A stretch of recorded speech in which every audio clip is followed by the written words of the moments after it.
Hello, I'm Elgato, welcome back to my review of the super cute texture pack, the newest texture pack by 4J Studios for Minecraft on the Bedrock platforms, as well as Minecraft Console Edition. The reason I'm doing this in this Let's Play world is because, one, I know a lot of you like to see a texture pack in an actual survival situation, because that's where you will be using it. You play a lot of survival, and you want to know what it actually looks like there, and two, I have the same world they use for every single texture pack review to keep things consistent across the board. You'll see the same world used in every single texture pack review, from the plastic all the way to here in the super cute on this channel, and the reason that's handy is because it means you can probably compare texture packs and you can get a real feel for which one is worth your money. It's probably not worth buying 8 different texture packs unless you have 8 different themed worlds, but if you do want one good texture pack for a world, this video right here should give you a guide as to whether super cute can be that one. So with that said, hopefully you'll enjoy this video. Like if you do like it, because it helps out the channel a lot. Let's know you do like the texture pack reviews, but let's get straight into it by talking about the fact that, look, I'm literally a penguin right now, because one of the best things about the super cute texture pack is everything is super cute. If you find any animal or animal-based product, it's going to be amazingly cute. And if you want to see, for instance, a dog that's blushing, like seriously, look at this dog right here,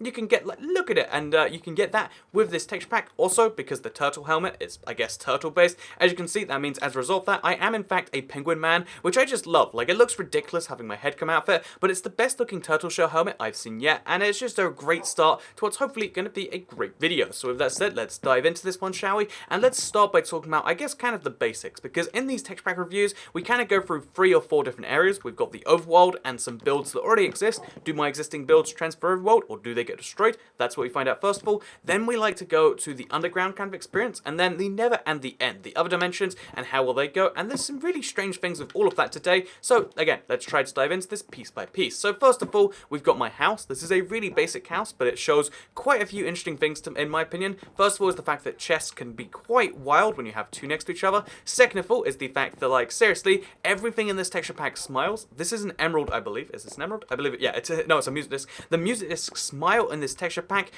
which is insane. It's cool in my opinion, but it's pretty darn insane. Stuff like the fish smiles. Look how cute the fish face is.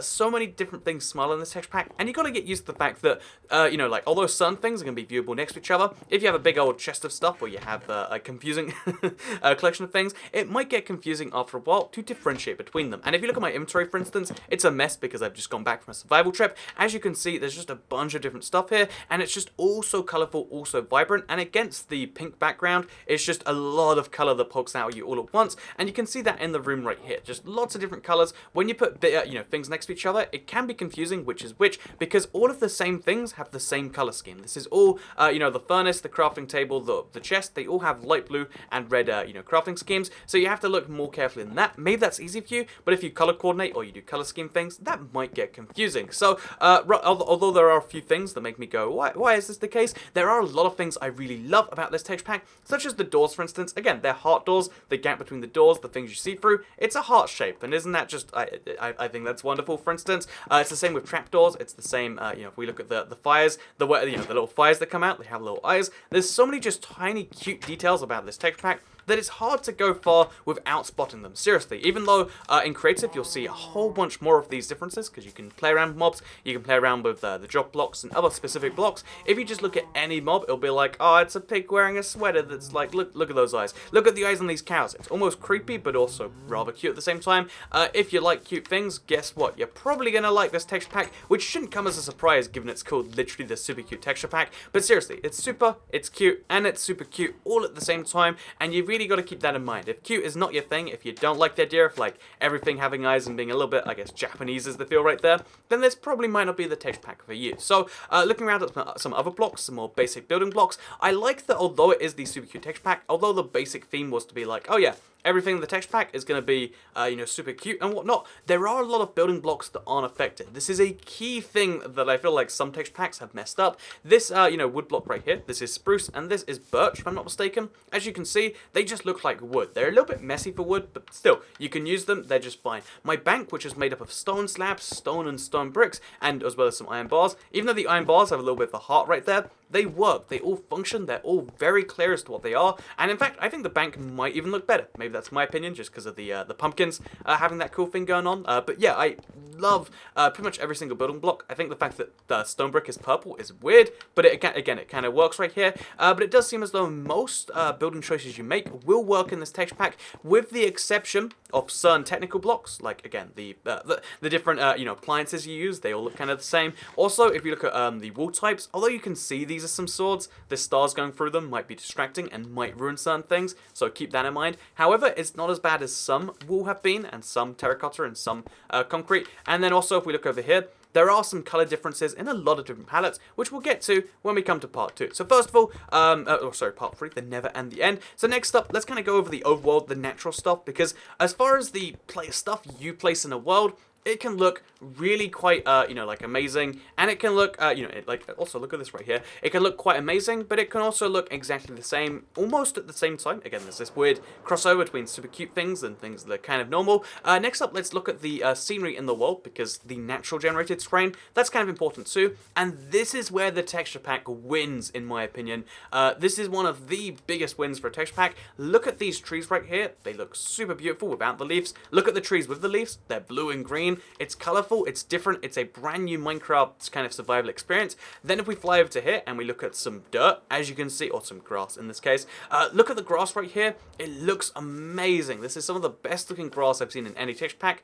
All of the basic things, the things you see all the time, at least in the overworld, for a texture pack, they all look really, really particularly great in this one. Also, I believe, it looks like we have some issues with our world right now, so I guess that's kind of a fun thing. We'll go to a different part of the underground so we can talk about the underground experience, because one of the most important things with texture pack that is always overlooked is that if you play survival, you do need to go underground. Not so much anymore, because again, caves have been made a little bit useless over time until the cave update.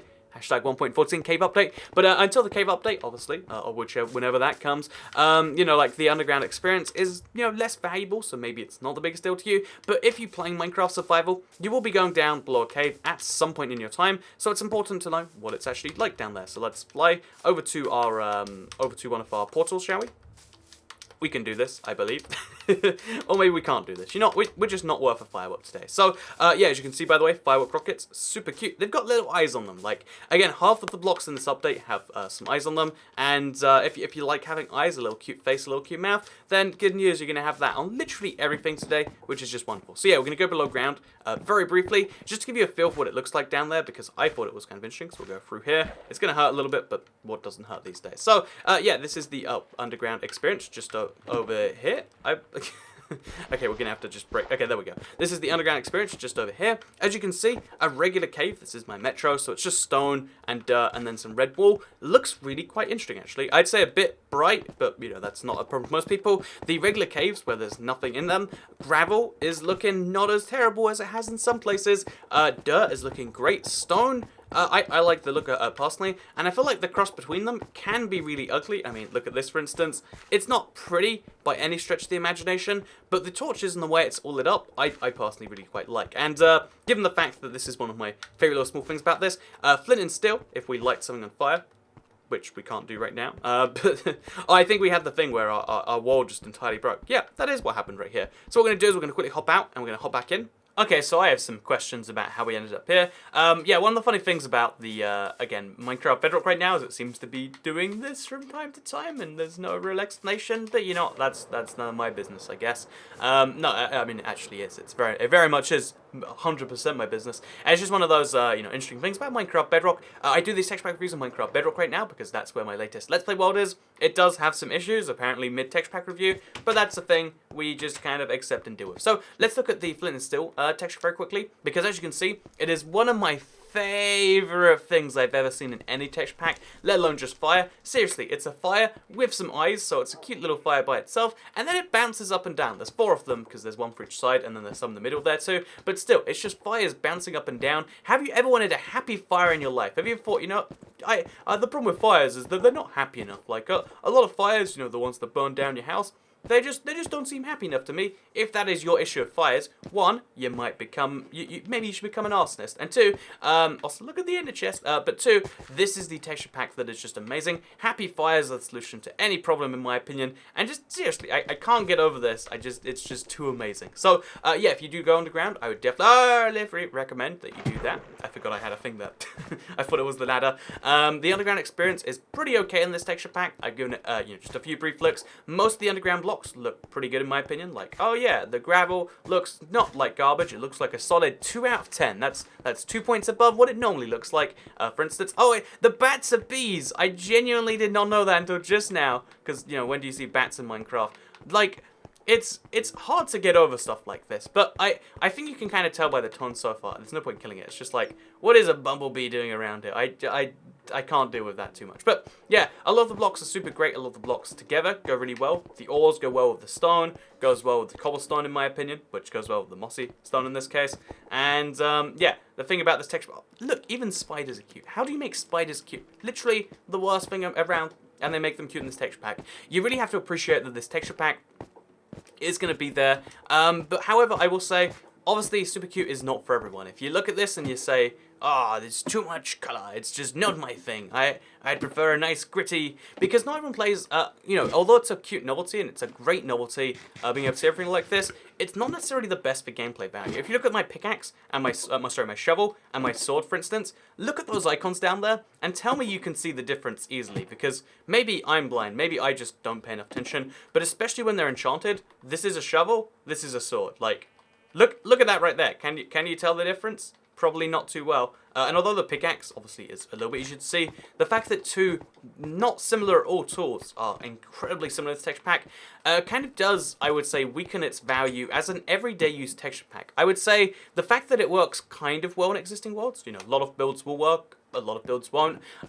is wonderful. It means you can give it a try from time to time, if, again, you're the sort of person who likes to try texture packs. But if you want one texture pack for your world, to stick in permanently, then if that world is a creative world, this seems great to you. Also, let's go to the Nether. Are you ready to go there? There's quite the buzz about it. I can't wait to be in the Nether. I'm sorry, let's just cancel the bee puns. But, yeah, one of the interesting things about this texture pack is it probably isn't a great one if you're playing too much survival, or if you do your mining and survival or whatever, because although there's so many things I love about this as an experience, like my time checking out this texture pack has been wonderful. I loved seeing the honeycomb Nether, because if you don't know, the Nether is themed like, look at it, the Nether is literally a beehive. It's amazing. It's the most ridiculously, oh, the bees get hungry too. It's the most ridiculous thing I think I've ever seen. Let's try and, I know those noises are deafening because of how Minecraft Bedrock audio balance is. But yeah, the interesting thing is if we look around, it's so wonderful. It's a beehive that's a little on fire, but the fires are cute, so I guess we don't really mind. Every single block in the Nether is just wonderful together. The yellow lava is just like some honey pouring down onto the beehive. There's bees floating around, as you just saw earlier. It's the most interesting Nether I think we've seen yet. Like, we don't usually see that. And also another thing I love is the fact that the obviously the Nether fortress, the Nether brick, is made from yellow and black. It's bee colored, which just, again, it adds to the whole, like, what are they doing there? I don't know what they're doing here. I don't know if this is something that everyone can get down with, but I personally do love it. I think it's wonderful, but is it wonderful to play survival non-stop in here? Again, that really depends on where your priorities lie. I would say probably not, honestly. Again, worth a try, worth a check out, but you can't really do that on Bedrock, see what your world looks like. So I'd say you have to make like the complicated decision of like, is this texture pack something I want to invest in, commit in, or is it just kind of a nice texture pack? Also, see, soul sand even goes nicely here. It's like a big pile of sticky honey that's been left down at the side for a while. There's just so many nice details about this texture pack, so many great things, but they don't necessarily all blend perfectly in survival. So there's one more thing I like to do in a texture pack review, and that's to check out the end. And I have not seen the end in this texture pack. I try sometimes to have at least one thing surprise me, because one of the things about any texture pack is how it will surprise you in some places. For instance, looking at the end portal right here, like, oh yeah, so this is a different build than what I was expecting. But what you gotta bear in mind is texture packs will surprise you. So my surprise for today is the end. And given that I love everything this texture pack on the surface, again, there are some more deep issues that you can deal with as you go along. But on the surface, I love everything, and let's see if that includes the end today. So the end is blue, which makes me question what it's meant to be, actually. The end is blue. The Enderman probably looks super happy, right? Actually, are they the one unhappy mob in this texture pack? Oh, they're sloths, like from the, I don't know why I picture, like, from this one movie. I know there are sloths in other ones, but, from the Zootopia, I want to say it's called. You know, the famous clip about that. Okay, gotta love that. There are sloths in a blue land, and there's some, like, yeah, we don't have the dragon today, but, oh my god, okay, I look too hard at him. I look too hard. Which one's my sword? You see how that's a problem? Could have got me killed. But yeah, the fact that they're sloths actually does fit their personality a little bit. I guess they're magic teleporting sloths, which is a little bit more off-lore, but still, the end, I would say this end brick has some value to someone. Might be a really wonderful thing. The sloths are cute and interesting, and in general, I would say this texture pack is wonderful. I really can't say I recommend it to everyone. I would say it's got some survival issues. It doesn't have so many creative issues, so if you're just looking for creative, this is wonderful. Based on my video yesterday and this one today, it's hard to really disagree with it, right? However, if you're playing survival and you want to be able to easily tell between stuff, this texture pack isn't the easiest. In fact, it's one of the hardest to tell certain things apart. And one of my... Oh, look, even the background is bee and honey stuff. And one of my favorite examples of this, so I have a full inventory, like I said, it's a mess, I get that. If you look at my inventory, it's just a big old mess of different things. First of all, it's hard to tell the things apart, and then there's a few oddballs in here. So for instance, look at this slot right here, just above where my prismarine is. What do you think that is? That's a blank slot, right? No, that's the treasure map slot. The treasure map is just a, you know, a blank slot in Minecraft. Oh, it's gone now. The treasure map is just, oh, there we go. So I picked it up. But because it's, maybe this is an error, maybe it's just a missing thing, but the treasure map is even nothing, because it looks like it takes up the edge of the blocks, but maybe I'm crazy on that one. Again, you can maybe see something here. So yeah, treasure map is invisible, which is weird, and other maps are as well. Then we've got the, again, other blocks that are just not too tellable apart. Like, I had some issues with this, personally. I think it's a great texture pack, but I think there's a little bit more required before I can say this is great for survival. I'd say this is wonderful for creative, wonderful for the cute factor and for the new factor, and like, again, just look at this ender chest and tell me you don't love this texture pack. It's not humanly possible, but it is possible for bees, which I also recommend this texture pack to. So yeah, if you're a bee or a creative player, or you're a bee who plays only in creative, which, you know, let's be honest, if bees played Minecraft, they probably do play creative. Darn bees. Or you just hate gravel so much you have to improve it, this texture pack is for you. Otherwise, I will say there are some... Is that a drowned? It looks like a person's joined the world, right? Like, that genuinely might be a person if it weren't for the Nautilus shell.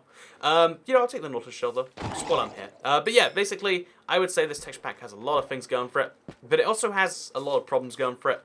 But those problems only apply for survival, so keep that in mind when making your purchase or non-purchase decision for this map. Anyway, I hope you all enjoyed the video, hope you learned something from it. Give it a like if you did like it, because it helps out the channel. Let us know you do like these sorts of videos, share if you really liked it, and subscribe if you're new around here, because I make videos like this one every single day on my channel, and if subscribed, you'll see them daily on your homepage. Oh, even I didn't even realize this, my crosshair is literally a face. Everything has a face, even the sun now. Okay, goodbye.